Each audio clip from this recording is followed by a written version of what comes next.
ताकत मेरी मोहब्बत थी, लेकिन हमें जाना पड़ा। एक छोटे से शहर में आरव और काव्या की कहानी शुरू हुई। दोनों एक ही कॉलेज में पढ़ते थे। आरव सीधा सादा, थोड़ा शर्मीला लड़का था और काव्या, वो जैसे उसकी दुनिया की सबसे खूबसूरत वजह थी मुस्कुराने की। धीरे धीरे दोस्ती हुई, बातें बढ़ी और एक दिन वो दोस्ती प्यार में बदल गई। उनका प्यार बहुत सच्चा था, न दिखावा न झूठ, बस एक दूसरे के लिए जीने की ख्वाहिश। आरव हमेशा कहता था, इतनी ताकत मेरी मोहब्बत में है कि मैं पूरी दुनिया से लड़ सकता हूं तुम्हारे लिए। काव्या मुस्कुरा देती थी, लेकिन कहीं अंदर उसे डर लगता था, समाज का, परिवार का और किस्मत का। समय बीता, कॉलेज खत्म हुआ और असली दुनिया सामने आ गई। काव्या के घरवालों को ये रिश्ता मंजूर नहीं था। उन्होंने साफ कह दिया, या तो परिवार या वो लड़का। काव्या टूट गई, उसने आरव को बताया। आरव ने पहली बार खुद को कमजोर महसूस किया। उसने कोशिश की, बहुत कोशिश की सबको मनाने की, लेकिन हर दरवाजा बंद होता गया। एक रात दोनों आखिरी बार मिले, वही जगह जहां उन्होंने अपने प्यार की शुरुआत की थी। आसमान में चांद था, लेकिन उस रात दोनों की आंखों में अंधेरा था।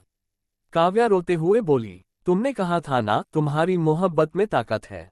आरव की आंखों से आंसू गिर पड़े। है, बहुत है, लेकिन शायद इतनी नहीं कि तुम्हें तुमसे छीन लूं, तुम्हारे अपने लोगों से। काव्या ने उसका हाथ धीरे से छोड़ा। तो फिर जाने दो मुझे, क्योंकि कभी कभी सबसे बड़ी मोहब्बत वही होती है जो जाने देती है। उस रात दोनों अलग हो गए। ना कोई वादा, ना कोई उम्मीद, बस यादें। सालों बाद आरव एक किताब लिखता है उस कहानी पर जो कभी खत्म नहीं हुई। और आखिरी पन्ने पर लिखता है, इतनी ताकत मेरी मोहब्बत थी कि मैं उससे पा सकता था। लेकिन उससे भी ज्यादा ताकत थी कि मैंने उसे जाने दिया। सालों बीत चुके थे। आरव अब एक जाना माना लेखक बन चुका था।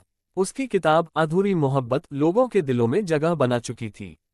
हर कोई उस कहानी को पढ़कर रोता था, लेकिन कोई नहीं जानता था कि वो कहानी उसकी अपनी थी। दूसरी तरफ काव्या की शादी हो चुकी थी। वो अपनी जिम्मेदारियों में उलझ चुकी थी, लेकिन दिल के एक कोने में आज भी आरव जिंदा था।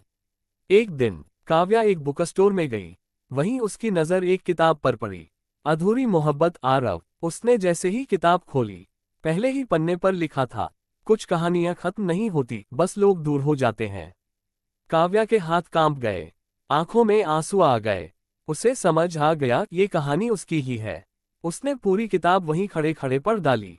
हर शब्द, हर लाइन जैसे उसके दिल को छू रही थी। आखिरी पन्ने पर एक लाइन थी, अगर कभी तुम ये पढ़ो तो जान लेना, मैंने आज भी तुम्हें वहीं संभाल कर रखा है जहां पहली बार तुमसे प्यार हुआ था।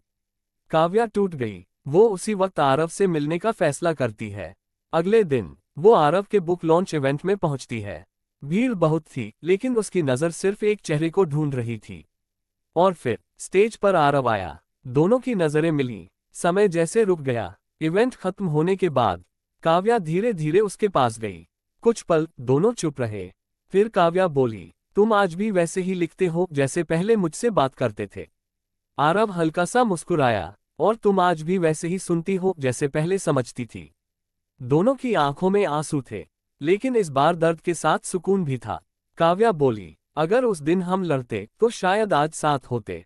आरव ने धीरे से कहा, नहीं, अगर हम लड़ते तो शायद हम वो नहीं रहते जो आज हैं। कभी कभी हारना भी जरूरी होता है, ताकि मोहब्बत बची रहे। काव्या समझ गई, कुछ रिश्ते साथ नहीं रहते, लेकिन खत्म भी नहीं होते।